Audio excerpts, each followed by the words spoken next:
नमस्कार दोस्तों, हमारे YouTube channel my tiny space में आपका स्वागत है। तो आज के मेरे ब्लॉग का टॉपिक है job seeker visa in Germany. इस ब्लॉग में मैं कवर करूंगा कि जॉब सीकर वीज़ा क्या होता है, उसके लिए एलिजिबिलिटी कंडीशंस क्या क्या हैं, और जॉब सीकर वीज़ा जब आपको मिलता है तो जर्मनी में लैंड करने से पहले आपको क्या क्या प्रिपरेशन करनी चाहिए। तो चलिए फ्रेंड्स, आज का ब्लॉग स्टार्ट करते हैं।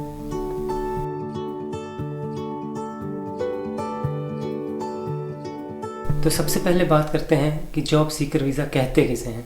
जर्मनी में आने के कई तरीके हैं, कई वेज़ हैं, और उन तरीक़ों के अपने अपने वीज़ा टाइप्स हैं, जैसे स्पाउस वीज़ा, स्टूडेंट वीज़ा। वैसे ही जर्मनी की गवर्नमेंट ने एक फैसिलिटी दी है जॉब सीकर वीज़ा के थ्रू कि आप जर्मनी में आके यहाँ कुछ टाइम तक रह के अपने लिए जॉब सर्च कर सकते हैं। तो फॉरेनर्स के लिए जर्मनी में आके या जॉब सर्च करने का जो टाइम पीरियड है वो है 6 मंथ्स। तो जनरली जो जॉब सर्च वीज़ा आपको मिलता है वो 6 मंथ्स का मिलता है। आप 6 मंथ्स तक आके जर्मनी में रह सकते हैं और अपने लिए जॉब सर्च कर सकते हैं।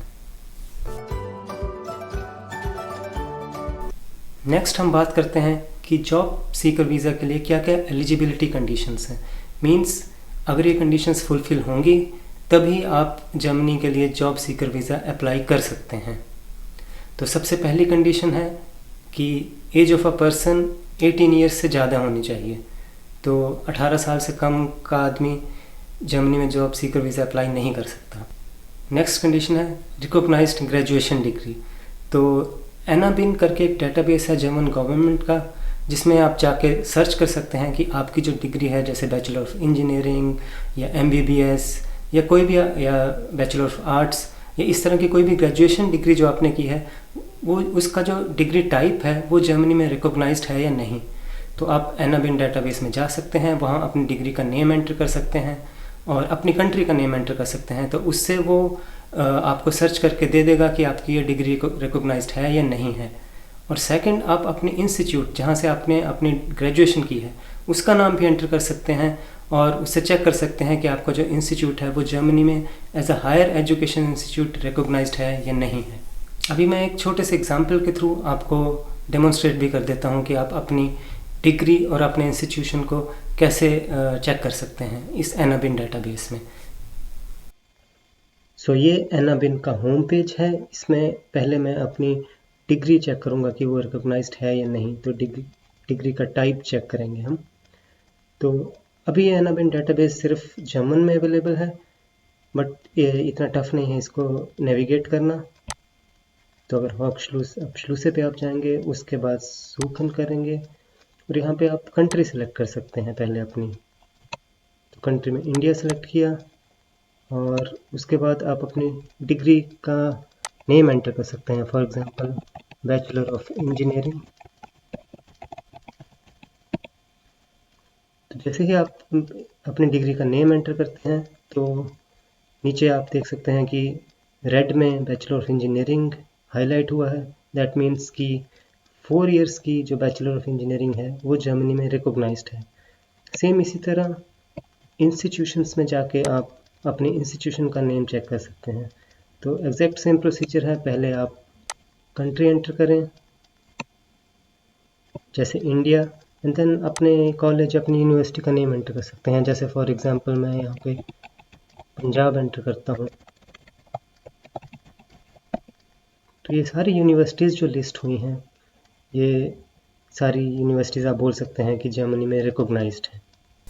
तो अभी हमने देखा कि कैसे हम अपने इंस्टीट्यूट को और अपनी डिग्री को चेक कर सकते हैं। बट अगर डिग्री तो आपकी डेफिनेटली रिकॉग्नाइज्ड होनी चाहिए, बट अगर आपका इंस्टीट्यूशन रिकॉग्नाइज्ड नहीं है तो इसका मतलब ये नहीं है कि आप जॉब सीकर वीज़ा अप्लाई नहीं कर सकते। आप अप्लाई कर सकते हैं। इसका मतलब बस ये होता है कि आपका जो इंस्टीट्यूशन है उसके बारे में जर्मनी की डेटाबेस में इंफॉर्मेशन नहीं है। आप स्टिल अप्लाई कर सकते हैं। It depends on the embassy या जो भी इनके मिशंस हैं जो ये डिसाइड करते हैं कि वीज़ा सेलेक्ट होगा या नहीं होगा। तो उनके ऊपर डिपेंड करता है कि वो आगे सर्च करके आपको वीज़ा देंगे या नहीं देंगे। बट स्टिल आप अप्लाई कर सकते हैं इवन अगर आपको अपने इंस्टीट्यूशन का नाम इस एनाबिन डेटाबेस में नहीं भी मिलता। नेक्स्ट एलिजिबिलिटी की कंडीशन है 5 ईयर्स ऑफ वर्क एक्सपीरियंस। सो जिस भी फील्ड में आपने जॉब अप्लाई करनी है उस फील्ड से रिलेटेड आपका एक्सपीरियंस 5 या मोर देन 5 ईयर्स का होना चाहिए। अगर आपका एक्सपीरियंस 5 साल से कम है तो आप जॉब सीकर वीज़ा अप्लाई नहीं कर सकते। नेक्स्ट एलिजिबिलिटी की कंडीशन है सफिशिएंट फंड्स। तो सफिशिएंट फंड्स का मतलब है कि आपका जो स्टे है जर्मनी में ड्यूरिंग जॉब सीकर वीज़ा, आपके पास उतना अमाउंट ऑफ फंड्स हैं, उतना पैसा है कि आप उस अपने स्टे को फाइनेंस कर सकते हैं। तो इसके कई तरीके हैं फंड्स शो करने के। फर्स्ट सिंपल वे है, आपके पास अपने बैंक की स्टेटमेंट्स होनी चाहिए, उसमें जो रिक्वायर्ड अमाउंट ऑफ मनी है उतना होना चाहिए।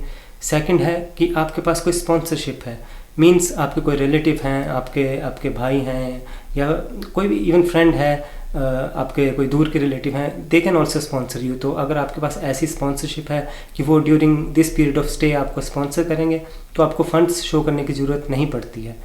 And third way of showing funds is blocked account.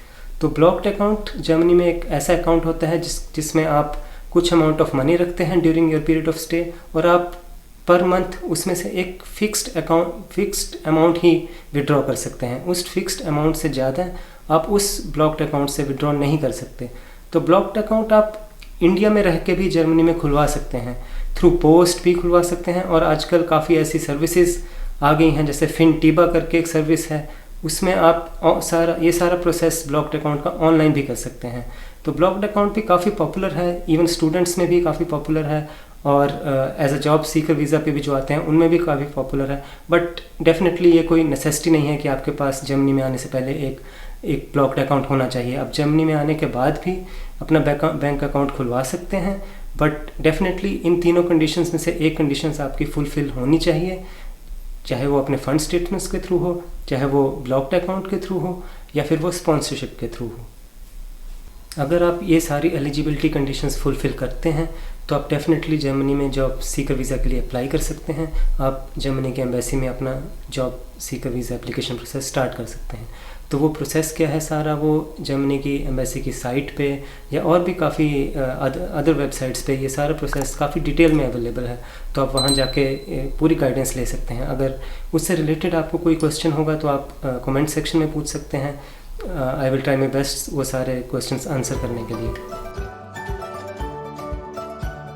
तो नेक्स्ट पार्ट हमारे ब्लॉग का है कि आपकी जर्मनी में आने से पहले आपको जर्मनी का जॉब सीकर वीज़ा लग जाता है, बट यहाँ आने से पहले जो आपके लिए जो प्रिपरेशन है जो काफ़ी इम्पॉर्टेंट है यहाँ आने से पहले, वो क्या क्या होनी चाहिए जिससे आपका जो यहाँ का जॉब सीकर वीज़ा का टाइम है उसकी बेस्ट यूटिलाइजेशन हो।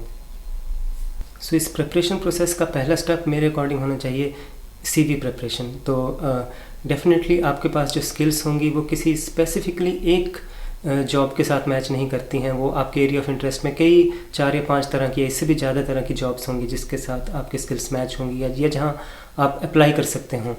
तो डेफिनेटली मेरा ये सजेशन है कि आप 3 से 4 डिफरेंट तरह के CVs हैंडी रखें, अपने पास फुली प्रिपेयर्ड रखें, ताकि आप जर्मनी में आने के बाद एकदम अप्लाई कर सकें। इवन आने से पहले आप अपने CVs, अपना एप्लीकेशन प्रोसेस, अपना CV सेंडिंग स्टार्ट कर सकें। आप अपना CV जो प्रिपेयर करें तो उसे जर्मनी के फॉर्मेट में प्रिपेयर करें। उसकी लैंग्वेज आप इंग्लिश रख सकते हैं, जिस भी लैंग्वेज में आप मोस्ट कंफर्टेबल हैं।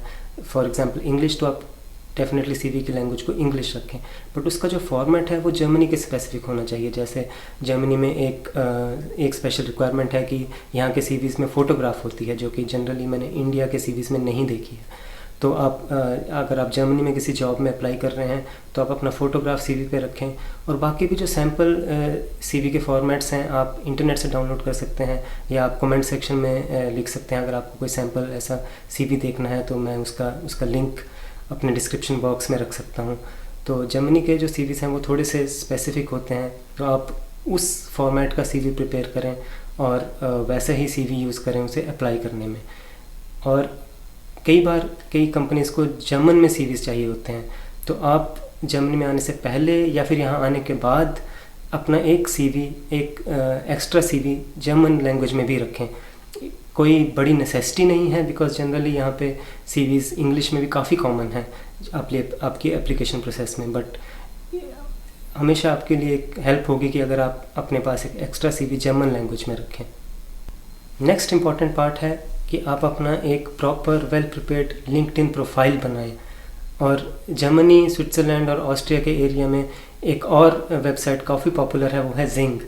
जिंग आप बोल सकते हैं कि इस एरिया का, इस रीजन का एक तरह से लिंक्डइन है। तो but LinkedIn is still very popular. तो आप इन दोनों वेबसाइट्स पे अपना एक एक एक एक तरह से पूरा एक प्रोफाइल प्रिपेयर करें, अच्छा आप पूरा अपना एक्सपीरियंस लिखें, अपनी स्किल्स हाईलाइट करें उसमें।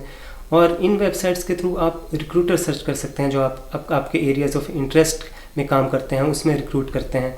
तो आप उनको मैसेज भेज सकते हैं, आप अपने कॉलेज के एल्यूमिनाई ढूंढ सकते हैं, अपने पर्सनल नेटवर्क में लोग ढूंढ सकते हैं जो ऑलरेडी उस एरिया में काम करते हैं जिसमें आप जॉब लेना चाहते हैं, और आप उनको मैसेज कर सकते हैं। इवन आप रिक्रूटर्स जो आपको नहीं जानते उनको भी मैसेज कर सकते हैं, अपना इंटरेस्ट शो कर सकते हैं कि मेरा इंटरेस्ट है और मैं जर्मनी में इस टाइम से इस टाइम तक मैं अवेलेबल होऊंगा and I am immediately available for a job. अपनी अवेलेबिलिटी बता सकते हैं कि मेरा कोई नोटिस पीरियड नहीं है। तो ये सारे प्लस पॉइंट्स आप उन्हें बता सकते हैं। और हो सकता है कि 90% का आपके मैसेजेस का रिप्लाई ना आए, बट इसमें मैं नहीं बोलूँगा कोई डीमोटिवेट होने वाली बात है, डिसहर्टन होने वाली बात है। अगर 10% का भी आता है तो भी मैं बोलूँगा आपके लिए एक तरह से विन सिचुएशन ही है, क्योंकि जब आप यहाँ आते हैं तो आप उनके साथ एक फेस टू फेस मीटिंग रख सकते हैं अपनी प्रोसेस को और बढ़ाने के लिए, अपने कॉन्टैक्ट्स बिल्ड करने के लिए। तो जो कि काफ़ी इंपॉर्टेंट होता है किसी भी एरिया में। अगर आपको जॉब अप्लाई करना है तो networking is a very important part I would say. Next एक स्टेप या एक छोटी सी टिप बोलूँ कि वो ये है कि आपके पास अगर आपका 5 साल का एक्सपीरियंस है तो डेफिनेटली आपके पास कुछ एक्सपीरियंस लेटर्स होंगे, कुछ लेटर ऑफ रिकमेंडेशंस होंगे, रेफरेंस लेटर्स होंगे। तो मैं बोलूँगा कि उनको आप हमेशा अपने पास ओरिजिनल में रखें, एटलीस्ट कॉपीज़, उसकी स्कैंड कॉपीज़ अपनी ईमेल में हमेशा अवेलेबल रखें, बिकॉज जर्मनी में रेफरेंसेस लेटर ऑफ रिकमेंडेशंस आपकी एप्लीकेशंस में काफ़ी वैल्यू डालते हैं।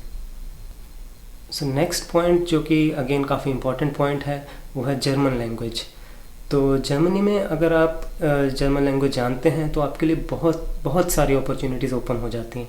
बट डेफिनेटली मैं एक्सपेक्ट नहीं करूँगा, ये जनरली एक्सपेक्टेशन नहीं है कि आप जर्मनी में आने से पहले ही जर्मन में फ्लुएंट हो जाएं, क्योंकि जर्मनी में आने के बाद भी कई साल लग जाते हैं फ्लुएंट होने में। तो पहले तो I think out of question है कि अगर आप आने से पहले ही फ्लुएंट हों तो, बट स्टिल एक सजेशन होगा कि अगर आपने सोचा है कि आपको जर्मनी में जॉब सीकर वीज़ा पे आना है तो ये बात आपके दिमाग में रहनी चाहिए कि यहाँ आके जर्मन लैंग्वेज सीखनी पड़ेगी। तो बेटर है कि आप यहाँ आने से पहले, बिकॉज जॉब सीकर वीज़ा में भी एप्लीकेशन में कुछ महीने लगते हैं, मोर देन सम मंथ्स, तो आप उस टाइम को अच्छा यूटिलाइज़ कर सकते हैं अगर आप जर्मन सीखना स्टार्ट कर देते हैं। अगर आप मेरे अकॉर्डिंग B1 लेवल तक जर्मन यहाँ आने से पहले कर लेते हैं तो दैट वुड बी एक्सीलेंट। तो आप उसके बाद की जर्मन यहाँ आके सीखेंगे, आपके पास एक हेड स्टार्ट होगा अपनी जॉब हंटिंग में। अगर आप B1 नहीं कर पाते हैं तो भी अगर आप A1 I would say A2 तक कर लेते हैं, जो कि आई वुड से एक बेसिक लेवल है, तो भी आपको काफ़ी बेनिफिट होगा यहाँ आने के बाद। और ये बेनिफिट सिर्फ जॉब हंट में नहीं होगा, आपकी नॉर्मल लाइफ जब आप यहाँ आएंगे वो भी काफ़ी कंफर्टेबल होगा। जो काफ़ी डिस्कम्फर्ट्स होते हैं सिंपल लैंग्वेज ना जानने की वजह से, वो आपको शुरू में उतने नहीं फेस करने पड़ेंगे। तो उससे ये बेनिफिट होगा कि आप अपना मोस्ट जो फोकस है, जो one and only important focus है, वो जॉब सर्च पे दे सकते हैं। डेफिनेटली यहाँ आके मेरी रिकमेंडेशन है कि आप अपने जर्मन सीखना कंटिन्यू रखें, जो कि एक नेसेसिटी भी है, बट स्टिल आपके पास एक काफ़ी अच्छा हेड स्टार्ट होगा अगर आप पहले से जर्मन सीख के आते हैं। लास्ट में मेरी अपनी तरफ से एक टिप होगी कि अगर आपने कोई भी ऐसी रिसर्च करनी है, कोई प्री स्टडी करनी है या कोई सर्टिफिकेशन करनी है, तो इस तरह की जो स्टडी रिलेटेड चीज़ें हैं वो आप जर्मनी में लैंड करने से पहले फिनिश कर लें। बिकॉज आई वुड से कि जो 6 महीने का टाइम है वो जॉब लेने के लिए वैसे तो ठीक ठाक पीरियड है, बट इतना ज़्यादा नहीं है। तो उस टाइम में आपका टाइम का बेस्ट यूटिलाइजेशन हो, आप अपना फोकस जॉब सर्च में रखें, आप अपना पूरा टाइम जो है वो अपनी एप्लीकेशन इंटरव्यूज़ गेन करने में दें। तो बेटर है कि आप अपनी सर्टिफिकेशंस या एनी स्टडी रिलेटेड जो भी एक्टिविटीज़ हैं वो यहाँ आने से पहले फिनिश कर लें। So friends, job search visa एक बहुत अच्छी फैसिलिटी है जो जर्मन गवर्नमेंट ने प्रोवाइड की है कि आप जर्मनी में कुछ टाइम पीरियड के लिए आके जॉब सर्च कर सकते हैं। और आज के मेरे इस ब्लॉग का मेन मोटिव आपको उन प्रेपरेशंस के बारे में बताना था जो आप जर्मनी में जॉब सीकर वीज़ा पे आने से पहले कर सकते हैं। और अगर आप ये सारी जो स्टेप्स हैं जो मैंने अपने ब्लॉग में बताए जर्मनी में आने से पहले कंप्लीट कर लेते हैं तो आपकी काफ़ी हेल्प होगी कि आप जब जर्मनी में लैंड करते हैं तो उसके बाद अपना जो मेन फोकस है वो जॉब सर्च पे रख सकते हैं।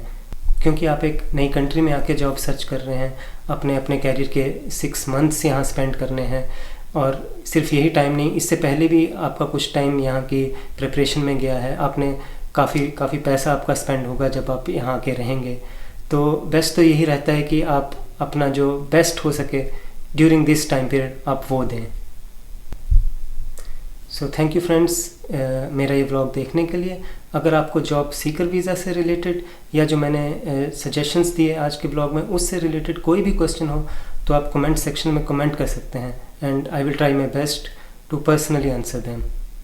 सो अगेन हमारे चैनल को प्लीज़ शेयर करें, सब्सक्राइब करें, लाइक करें, and stay healthy, stay happy, and definitely stay safe. Bye bye.